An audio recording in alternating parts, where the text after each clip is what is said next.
Welcome to the Ukuleles. Yeah, we know we spelled it wrong. We're your hosts, Ashley, Mary, and Annmarie. Today is an important topic. This talk is a little more serious than funny, but I'm sure we will have our moments. We'll be talking about why going to the doctor feels like a fight. But first, cups of chaos. Yes. I don't really have too much this week going on. I think the only thing that I've had is, since it's an important topic, is just work. You know, work is always chaotic for me lately. Yeah. But we're heading into flu/sinus season, and everyone thinks they're sick, and they all want antibiotics. And Oh, yeah, my child did get COVID this week. she did. Oh, that was terrible. Yeah. And you're like, no, it's not COVID. Right. And I was like, Total maybe denial. it's COVID. The test came out like positive in 2.5 seconds. Oh, man. Even the expired test. Yes. So Nolan said he talked to her, and he was like, I didn't know she was sick. I felt so bad. I had called her just to say hi. And she was like, did anybody tell you I had COVID? And he was like, no.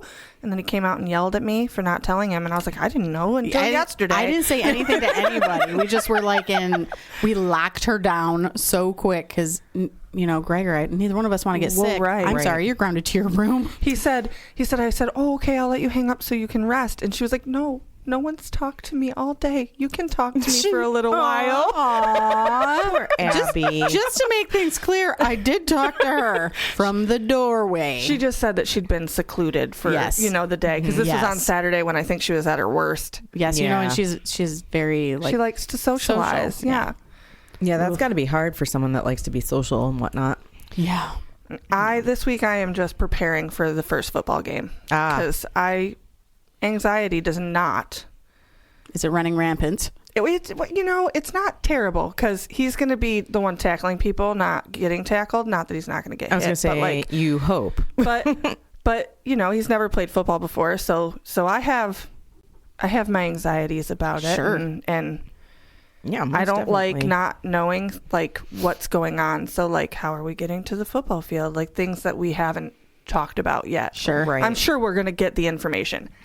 I need it a lot earlier than... You're a planner. I am. I need to know. I can fly by the seat of my pants, so... No, that's Dwight. That's why he's like, oh, we weren't supposed to have practice on Monday, and now we're going to have practice? Cool. And I'm like, well, we were have things. We were doing things. I was actually making dinner, and I had plans, I was going to do the things. Have you seen the TikToks about, like, women being mad at their husbands because you have a schedule in your head that they don't know about and they're not following? I have not seen those. That is my life. Like, I have plans. I know what I want to do all day and how I want to do it. And you're not doing what I want. And he's like, well, you didn't tell me. See, but they should know. That's what I always say. You should know me by now. Right? So come on. My husband's type A. I'm more type B. You know, like I'm okay with throwing a wrench into shit. We're the opposite. Dwight's go with the flow. We'll figure it out. And I'm like, but there was a schedule. And I'm like, is there a type C? I'm probably a mix of both. No, I think you're probably a mix of both. Mm-hmm. Yeah. A little mix of both. I like schedules, but I'm okay if they get broken. You know what's funny? Like, I'm not gonna to see how your kids end up, which personality they end up with, because both the girls are very much type A. Really? They need a plan. They need to know what's happening. So they are Greg. If it's deviated from that, it's like it's a big deal. That's Riley. Nolan is B. He doesn't care. Yeah. You want to do this? Okay. I think Hudson's probably B also. I don't think he really has a set unless it revolves around when he's streaming in games. Well, yeah, he's type A for that. Oh, I have a tournament at 7. Are we going to be back from dinner by then? Wow. That's what he said last night. I said, you don't have to go to dinner.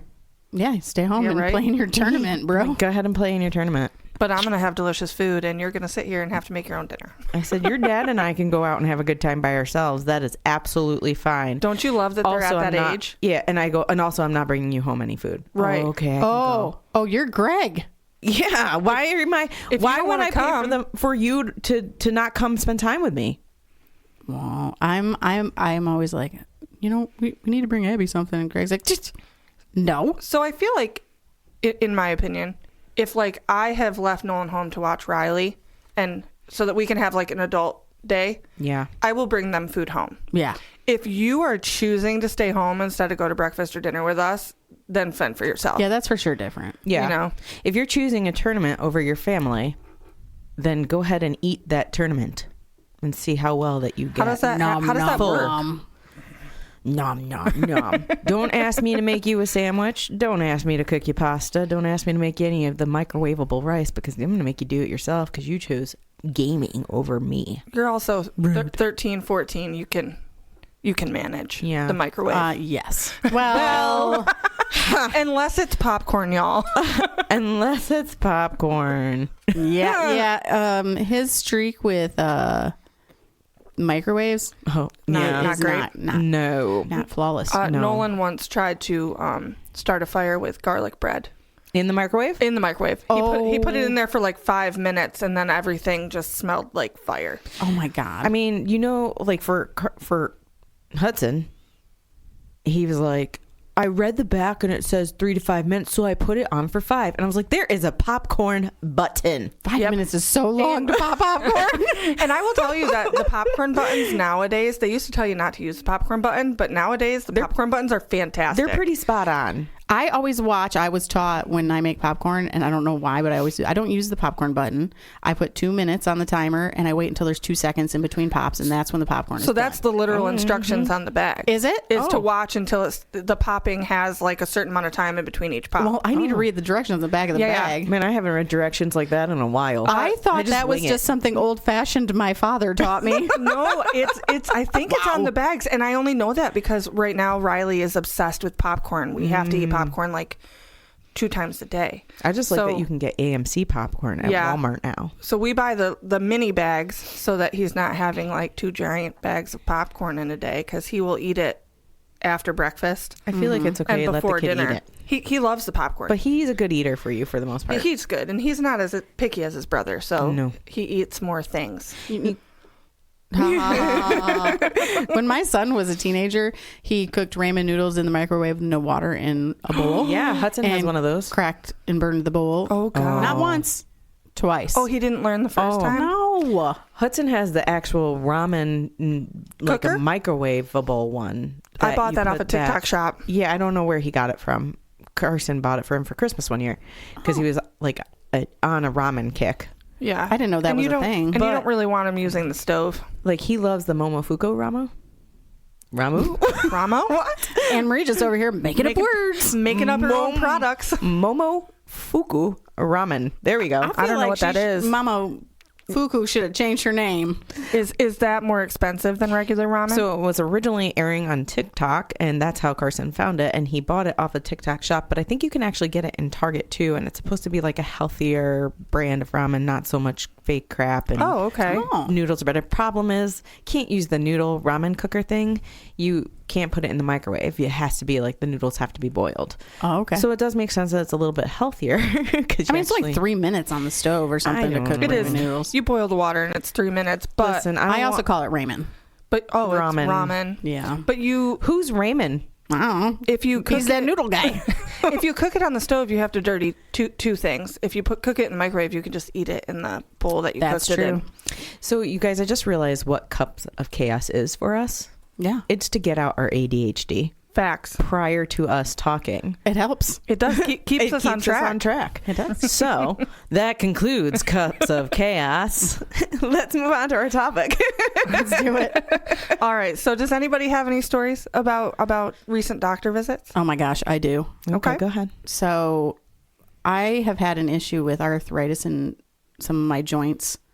At 29? Yeah. Yeah. Weird. Since I was about 25 years old. Mm-hmm. It started in my shoulder. And then in the last few years, it's in my hands, and which forced me to not be able to go, like, do the things that I want to do. Like, if I clean the house and I've had to scrub something, my hand is useless for the rest of the day, right? Okay. Yeah. And Mary also had to give up. She was an amazing artist. Yeah. Yeah. Yep. Thank you. And she had to stop doing the art. Yeah, I gave up drawing and all of that because that was too painful. But, I was able to pick up miniature painting because it's so dainty. There's no paint involved. Fantastic. Yeah. I was lucky enough to get a painting. You were. That was a one of my drawings, right? Yep. Color pencil drawings. Did my house? I did. I got nothing. You got nothing. I'll sign a piece of paper. You need my autograph. Fantastic. But I went to a couple doctors about my hand, and I was told, maybe when you're older, we can fix it, but not now. And I attempted to do the cortisone injections. It worked for a couple weeks, which, when I did them in my shoulder, it lasted for months. Yeah. Bigger joint. Yeah. I ended up having shoulder surgery to fix that one. Now I don't really have a whole lot of issue with it, but now I have it in my knees, and there's nothing. I was told there's nothing they can do. So I am at a level of frustration where I was like, I will fix it myself. Yeah. I think that sucks because my mom had arthritis in her knees, and she got cortisone shots in both knees for a good 2 years before she ended up needing knee replacements. And I was not even offered that. I was offered PT, physical therapy, and I did that for years with my shoulder, and it did me no good. So I think that it's wild that they want to wait until you're older, because you would think they'd want to fix it while you're young and can still act young. I need my hands. Right. Well, the hand, so, my background, obviously, but just in case the viewers can't remember, listeners, viewers, whatever we are. Sorry, guys. Nurse practitioner. So the hand is a little bit different. Here's the thing. If we go ahead and do the surgery on you, what happens if it doesn't work? And what if it's worse? I mean, this thing is like the information like that, like it could possibly make it worse. That was not discussed. Yeah. So there's no 100% guarantee that you are going to go back to drawing, right? Right. There's no 100% guarantee with that. Now, the injections, because it's a small joint, they may not work as well, right? Yeah. It's a small joint. You might be better off wearing a brace or doing the exercises that physical therapy do on top of like maybe the injection with that. But the knee specifically, if you're talking about the knee, yeah, physical therapy is usually your first line, right? That's the first thing that we do. Throw some NSAIDs at you, which is ibuprofen, meloxicam, things like that. We'll throw that at you. We'll say, try this. And then we can do the injections if that's not working. And then if physical therapy and injections aren't working, but it's getting worse, you can talk about replacement. Now, here's the thing. It's always never a guarantee that you're going to be fine. There are people that have had surgery and had the replacement, and they walk with a limp forever. Can't do any running, can't do this. You are young enough to where you could probably be okay, but usually that's the last resort, is any type of surgery. So the thing I take issue with doctors is that I think they're so rushed. Doctors, nurse practitioners, all of them. Any provider. Right. Provider. Is that they're so rushed. Yeah. And there's so many people for them to see. There is no personal connection with your doctor or your provider. They are going through the motions a lot of the times. They aren't discussing, like, they never sit down and talk to you, like, and tell you those things, Right. So that is frustrating. Why do I need to find this out on my own? As a provider, talk to me. Tell me. I'm a common sense person, right? Give me all of the information to work with. If you tell me you could walk with a limp for the rest of your life and this might not help you, I'm probably going to go, okay, let me think about this first. You know what I mean? Right. And it's not that I want surgery. Right. If there's nothing you can do, tell me there's nothing you can do. If these are the options, just lay them out and be honest about them. I find that I've only ever had one doctor who actually listened to me. And here's the thing. I already take an arthritis medicine. When not even the provider didn't call me, someone in their office did to tell me, oh, it's arthritis that we saw in your MRI. And by the way, they said a little arthritis. If this is what a little arthritis feels like, what's going to happen when it's worse? So then they offer me, we can do the NSAIDs or whatever. I was like, I'm already on those. Could you maybe take a peek at my chart? Right. You should be able to see that. All my medications are listed. Right. Why are you not looking? And I find that a lot with doctors. I think that you really do have to find the right doctor, the right provider, and the right office for them to be in. Like, going to the doctor is stressful enough. If you're walking in already knowing, well, they didn't listen to me last time, I don't even know why I'm here, but I guess I'll try again.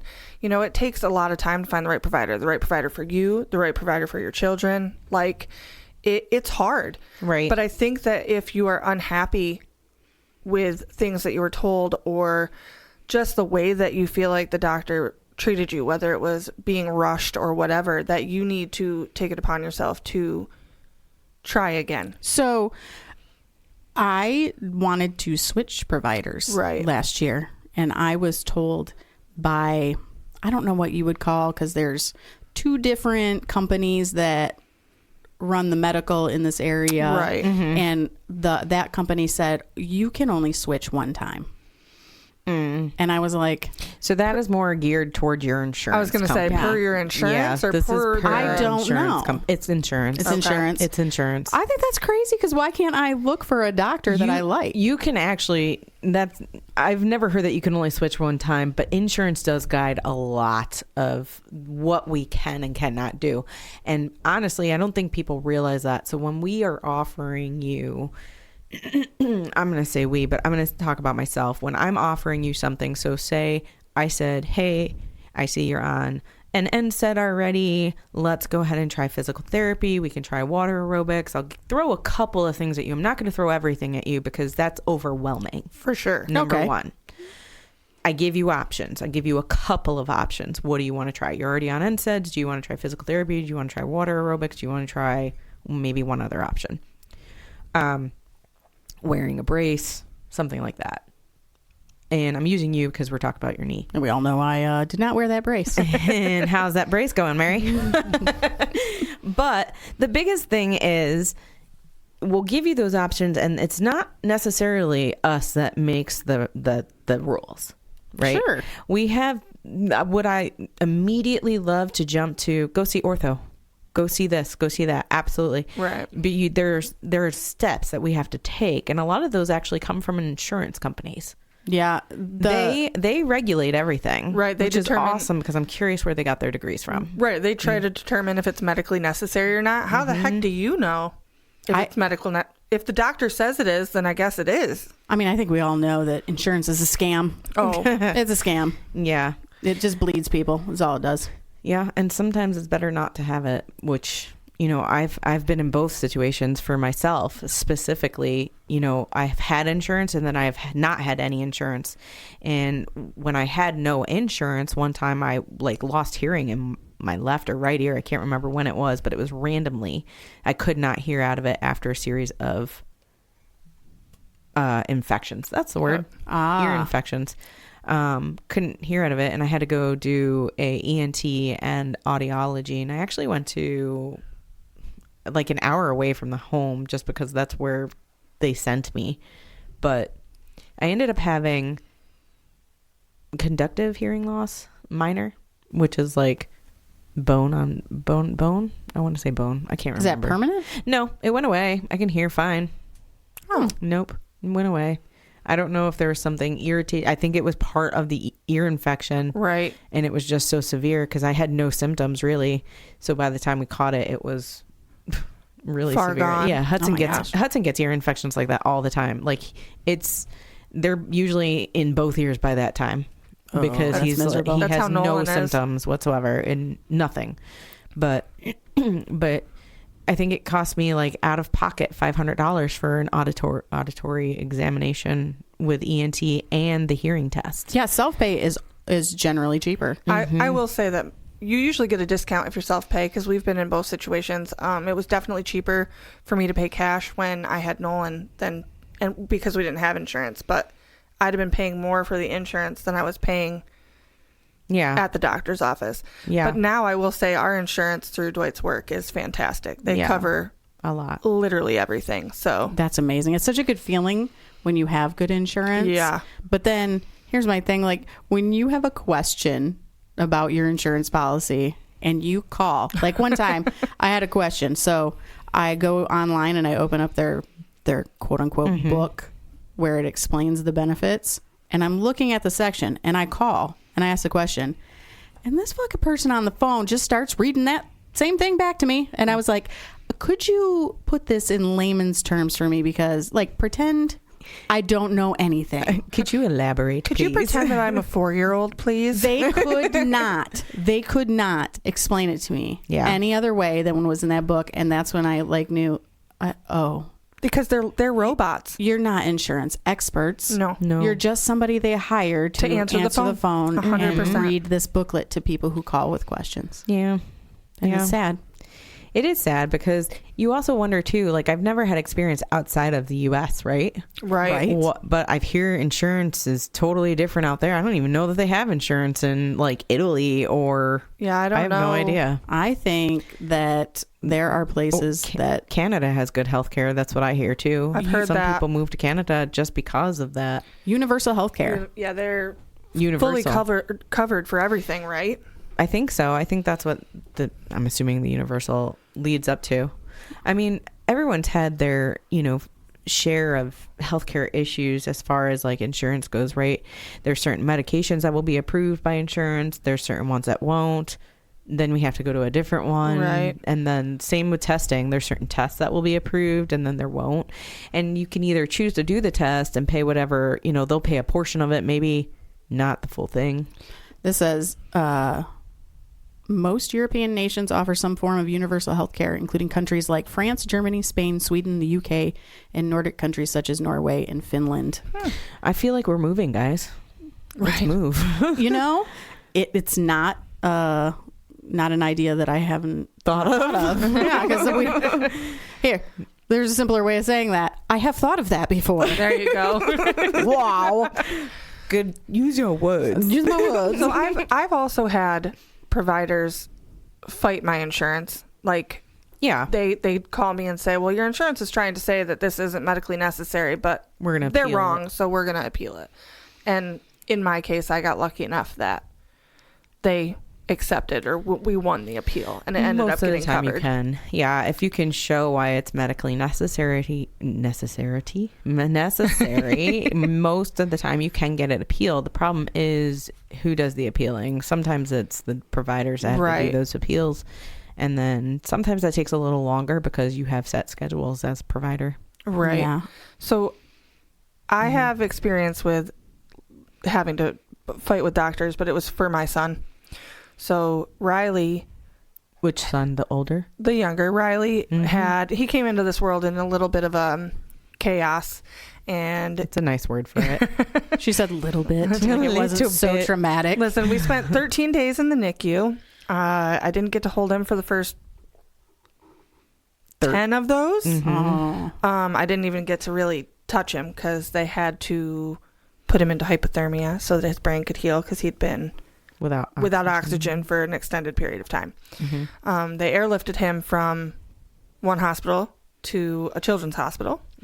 And it was crazy, but afterwards he had some issues. He was good. We came home. Everything was great. He is crazy and wonderful and fine now. Thriving. He is thriving in all of his own chaos. But when he was probably 6 months old and we had started like solid foods and stuff, like baby food and things, he started this thing where he would cough and then puke, and I couldn't keep anything in him, medicine, nothing. Every time we went to the doctor, I would talk to them about it, and I'd get told, oh, it's probably just an upper respiratory infection, keep doing what you're doing. Oh, it's probably just an upper respiratory infection, keep doing what you're doing. So I finally convinced the pediatrician that we needed to do something else. So she ordered a chest x-ray. Did that, called me, said the chest x-ray was clear. I said, okay, what do we do next? Because chest x-ray clear or not, we're still having the problem. And she said, well, what do you mean? My Lord. Yeah, what do you mean? And I said, I mean, he's still coughing and puking and barely keeping anything down. So what do we do next? I said, I have talked to you about this every appointment for the last 6-7 months. Oh, no, you're remembering wrong. I told you that I thought it was from when he was intubated. Did you lose your shit? Oh, I went off. We were in, My mom, Riley, and I were in Once Upon a Child, and I was on the phone screaming. And my mom was like, tone it down, Ashley. I was like, no, listen. Did you just tell me I'm remembering wrong? No, we've had this conversation. Look in the chart. Even when I've talked to NPs and not you, I bring this up at every appointment. Don't act like you didn't know I was talking about it. Don't tell me I'm remembering wrong. Ooh. You've lost your mind. Needless to say, we no longer see that provider because I don't think I could look at her. But we went through allergy testing. We went through he was allergic to a good bit of stuff. Some food stuff and some outside stuff for sure. Basically every type of pollen or tree that exists, he's got an allergy to. Went through all sorts of allergy medicines that didn't really help. Went to an ENT that said, the ENT is who sent us to the allergist. Mm-hmm. And then we tried reflux medication. We've done all the things and nothing helped. Come to find out, his tonsils and adenoids were huge. So when he was old enough to take them both out, we took them out. So here's my question. Did anybody look in his throat and say, holy shit, his tonsils need to be removed? Well, they said his tonsils and his adenoids were huge. But it's too young. But he was too... So they could do one. I can't remember which one it was. They could take the adenoids, but not the tonsils, or vice versa. I think it was vice versa. One had to wait until he was 3. Mm-hmm. He was 1. That explains things so much because Abby had her adenoids taken out at 3 and had to wait for her tonsils. So yeah, it was like he was only 1 when we saw the ENT. Mm-hmm. But the ENT said, we can do an allergist. His tonsils are huge, but I can't promise you that if I take them out, it's going to fix anything. Right. And I was in, because he is allergic to everything. Right. I was like, I'm not going to put him through a surgery to put him through another one in 2 years. Like, I don't want to do that. So I waited. Yeah. But we dealt with it for a long time. Yeah. We finally went and saw, and I was told, I don't know. We finally went back to a different ENT and they were like, yeah, we're taking those out. Let's go. Yeah. And now he's all good. But yeah, I fought with probably 2 or 3 different doctors about it, but nobody knew why he was doing it. So for me personally, being on the medical side, so when Hudson was little, I was in school for nursing. I was not a nurse yet at this time. And he was like maybe 11 months old. We went to New York and he came back, had an ear infection probably from flying, right? And then weather changes, right? New York's a lot different than North Carolina. And he kept coughing and at the time I was breastfeeding, so he couldn't breathe to breastfeed. So we ended up switching to the bottle. Plus he had like a lot of teeth. So it was perfect timing. That's another issue. The worst. That was another timing. So I ended up, same doctor that Ashley went to.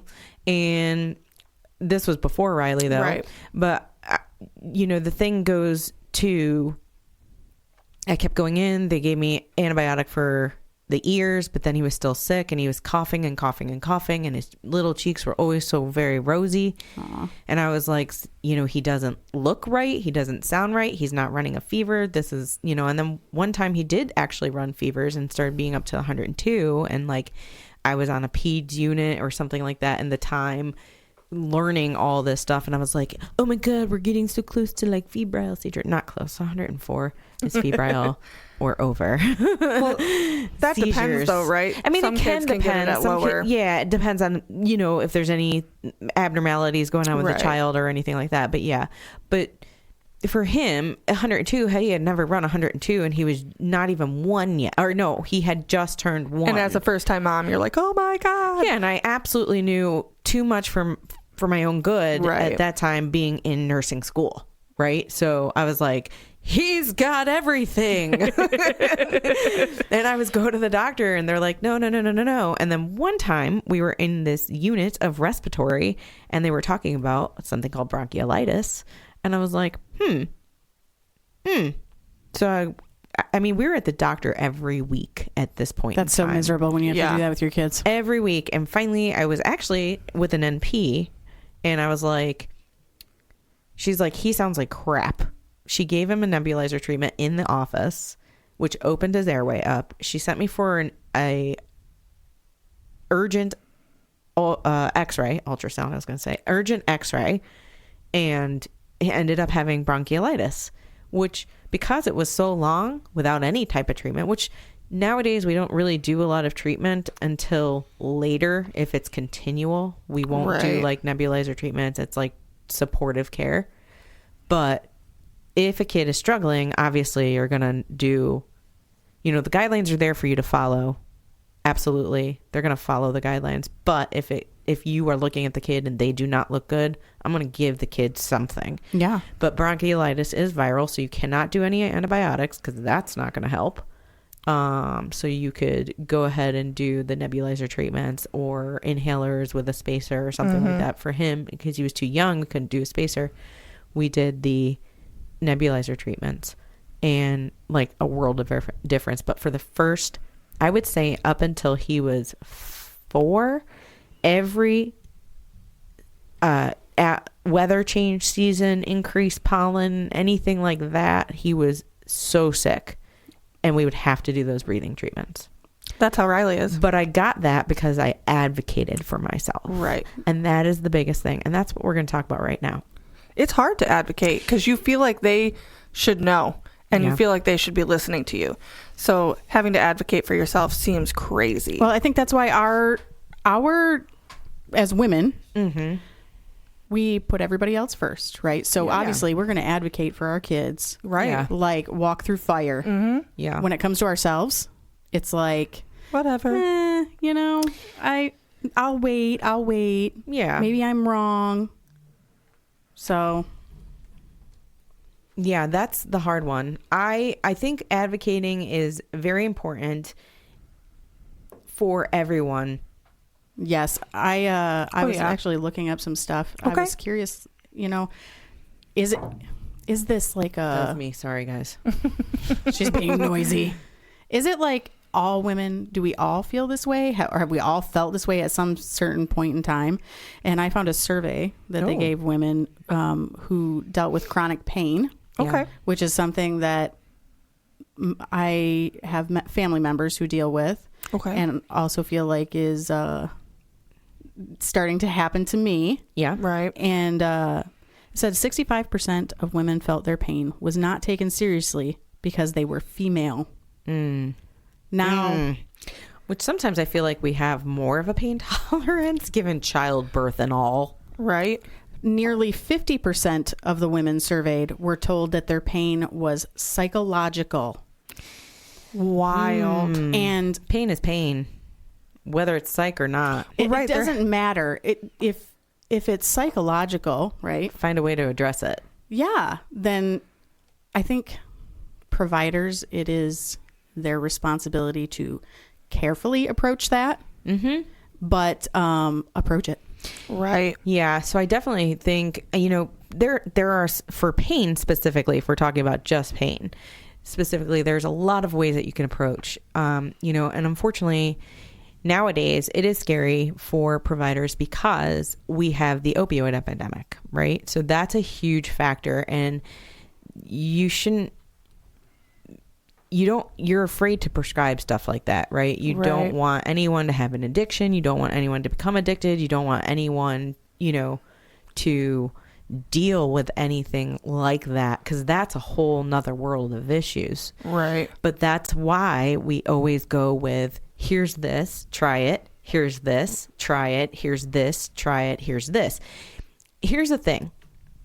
I'm going to tell you this as a person that has had pain of her own. Right? Pain for, like, I'm going to use you, Mary, for your arthritis. Arthritis is something that we will eventually all get. Yes. No matter what. Doesn't matter. You could be a marathon runner. You're probably going to have it worse because you're a marathon runner. Yeah. You're using your joints and you're hard on your body. Right. You were in the Navy specifically, so you were probably hard on your body, and so were other people. Yes. So that's 100% true. So you're always going to have arthritis no matter what. It just depends on when does it show up, depending on how hard you work your body, right? You're always going to have pain. Yeah. It's never going to go away. No. But what is tolerable for you? Yes. So that's what needs to be asked. What is a tolerable pain level for you? So that's a very good question, because when I first move in the morning to get out of bed and all my joints move for the first time, I'm like, or like once I get past this first few minutes, I'm good, right? I might have the specific issue with a knee is actually painful in moments, right? But it's not something that's taking you down and not making you mobile. Right. Like, I'm still going to go hiking. I'm still going to do these things. That's when I say, like, I feel like I'm young to be dealing with this. Right. And I feel I started in my 20s. I didn't give it two thoughts, because I was like, I'm in my 20s. I'm still invincible. Yeah. This is a problem that will go away. I did not realize it was just a problem that was going to stack on top of each other. And so, being given the runaround too when you're in your 20s and by healthcare is because you still feel good in other ways. Right. I didn't even, if we're being honest, I didn't even know that arthritis could be a thing in someone as young as you were when you were diagnosed with it. Like, really? I really thought it was just like an older person thing. No, I did too for a long time. There is actually a juvenile arthritis. Like, now I have can heard actually of that. Juveniles can actually have arthritis, and then of course growing pains can feel like an arthritis, right? And then depending on what you do too. Yeah, and depending, like, there's rheumatoid arthritis, there's osteoarthritis, there's the good old-fashioned arthritis that changes with the weather. Right. I mean, osteoarthritis might be something that you're in the process of because of just bone health. So I once said to my current provider, I would like to see an arthritis doctor. Okay. And she said, why? Because and I was like, arthritis. Again, can you read my chart? Could you please understand who you're talking to? Like, and I explained that to her, and then the topic led somewhere else, and it was never addressed. All right. So we're getting to our time limits here. So let's talk about how to advocate ourselves. Yes. Okay. So from a provider standpoint, and a mom and a person that has advocated for myself in the past, this is one of the best things that you can do for yourself. Number one, you know your body best. So listen to your body. You have to know if it's pain specifically that we're talking about, or headaches, pain specifically, what is tolerable for you? If I take ibuprofen, my pain was a 10 and now it's a 2. I can last. I'm okay at a 4. Yeah. But it's never going to go away, right? It could get worse. Sure. So that's what you need to figure out for pain. Know what is considered tolerable and livable for you. Okay. Okay. As far as symptoms, be specific with your symptoms. We are not mind readers. You're not? I mean, I personally Why am, but so we're not mind readers. You want to be specific. It started blank day. It feels like someone is stabbing a knife into my hip. It does not get any better if I take Tylenol or ibuprofen. I had not had an injury except for when I fell down that flight of stairs. I mean, be specific. Come to the doctor's appointments with those specifics. Make a list of questions. I started doing that. If I know what I'm going in for, I've started making a list so that I know that I get everything that I want to talk about out. That's such good advice. Here's the other problem with that. Don't bring a book of questions, because realistically, as providers, would we love to spend half an hour of time slots with you? 100%. Do we have that time? Not when we're seeing 24, 25 people a day. Right. Be specific. Choose what you want to talk about on this visit. Do 2 to 3 questions for that. I'm going to take your advice. Thank you. If only everyone would do that, right? I mean, I am always right, guys. So here's the other thing. If you, for Mary, for example, she said physical therapy. Okay. Right. What if that doesn't work? What's our next step? Oh, okay. I see what you're saying. Ask the what ifs and what is our next step? Is there other options besides physical therapy? Should I try massage therapy? Would that be beneficial? Massage therapy is always on the table. Also, yes, sometimes people feel brushed off, and I do apologize on behalf of all of the medical providers out there. Again, there is only an amount of time that we can talk about all the issues that you want to talk about in a day. You might have to make multiple trips to the doctors, and yes, that can get expensive, but I'm not a solver in one session. It takes time. So if you feel like during your conversation, you said you felt like she went into a whole different topic. Yes. Recenter the conversation. I hear you, but I'm really worried about my knee. I like it. Ask direct questions. Can you explain why you don't think this needs further testing? Because sometimes you just don't understand why. It could even be simple. There is no further testing. Right, it doesn't exist or whatever. It is not quite there yet, but we're doing everything we can. Request options. Could you explore a referral or even a second opinion? I've had people come to me and say, I don't think it's this. I think it's this. Can we go ahead and check for this? I say, absolutely. Let's do some labs first. Okay. Be specific in your questions. Pro tip. Ready? Everyone pay attention. It's okay to bring someone to the doctor's office with you and take notes so that you feel supported. Annmarie's going to the doctor with me next time. Hey, I've made her go with me. And just a follow-up. As providers, we are following so many patients. If there's something that is extremely important to you, make sure that you are bringing it up, but don't expect answers on the first visit. Right. That's all really solid, good advice. And I like to hear it from a different perspective other than a complaining patient like myself. Right. You know? And I've been that complaining patient. It's the differences of my knowledge, right? I know to advocate for myself. And I do try to advocate for my patients specifically. Like I'm trying to advocate for... Well, I try to advocate for everyone if I could, actually. Right. I would 100% let me you say would. that back. I'd probably would. advocate for everyone if I could. I will go with everyone to their doctor's appointments. I would just like to say that one of my favorite providers was the nurse practitioner. Yeah. I think that I love nurse practitioners practitioners. are more personable and give a shit more. I agree. That's what Doctors make too much money. They called me for Riley's 5-year checkup and they were like, who do you want to see? And I was like, the NP. Yeah. I don't want to see any of the doctors in that office. I love the NPs. They're my favorite. I've had really good experience with both. Obviously, being in a medical profession, I've had good experience with both nurse practitioners and doctors. But I will tell you that a lot of people do say they are. I should have looked up the specifics on who do you feel more comfortable with, NPs or MDs. Or PAs. Like we should have looked up the statistics for that. Please hold. Ashley has a computer. She's going to look that up for us now. Ashley's going to try. But I'm curious because a lot of people have actually said to me, you listen really good. Thank you so much type thing. And part of the reason I think we listen too is because we were nurses first.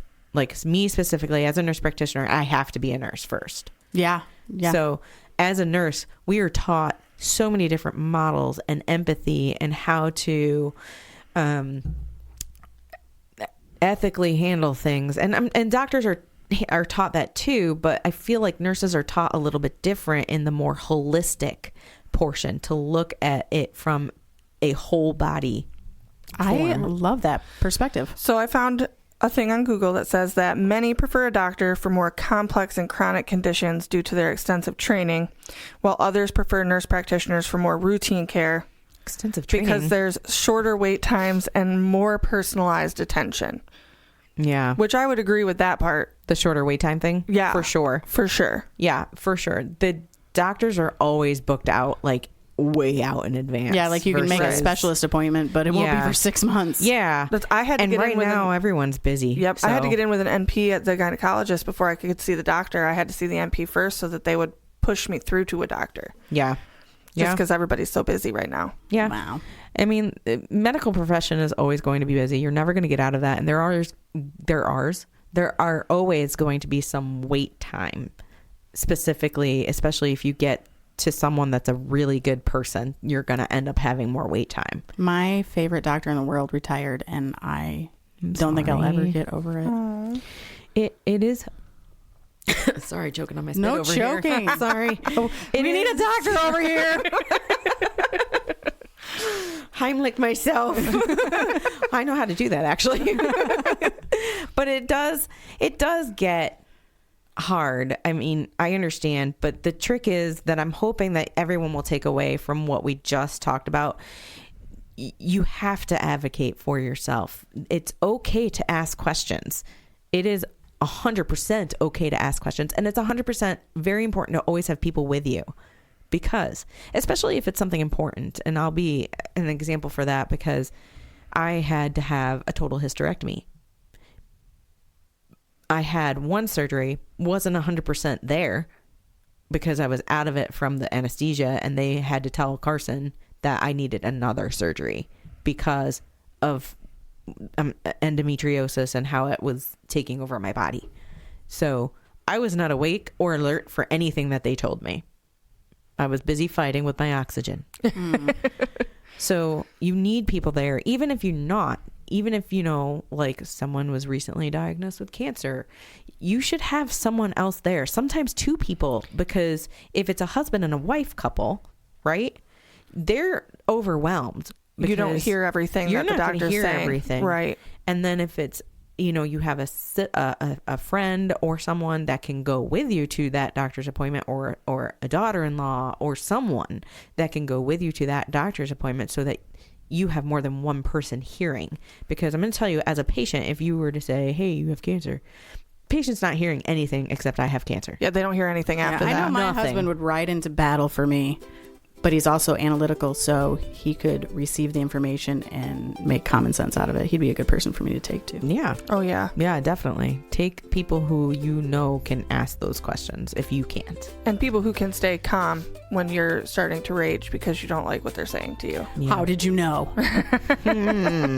Well, guys, I know this is a really important topic, and you guys probably have your own stories. So you can email us at theukuleles@gmail.com. That's THEUKELELES@gmail.com. We will be doing a monthly spotlight on our emails and addressing the topics then. And also be on the lookout for our TikTok account at the.ukuleles, THE.UKELELES. And thank you for listening today, guys. Bye, guys. Bye, everyone.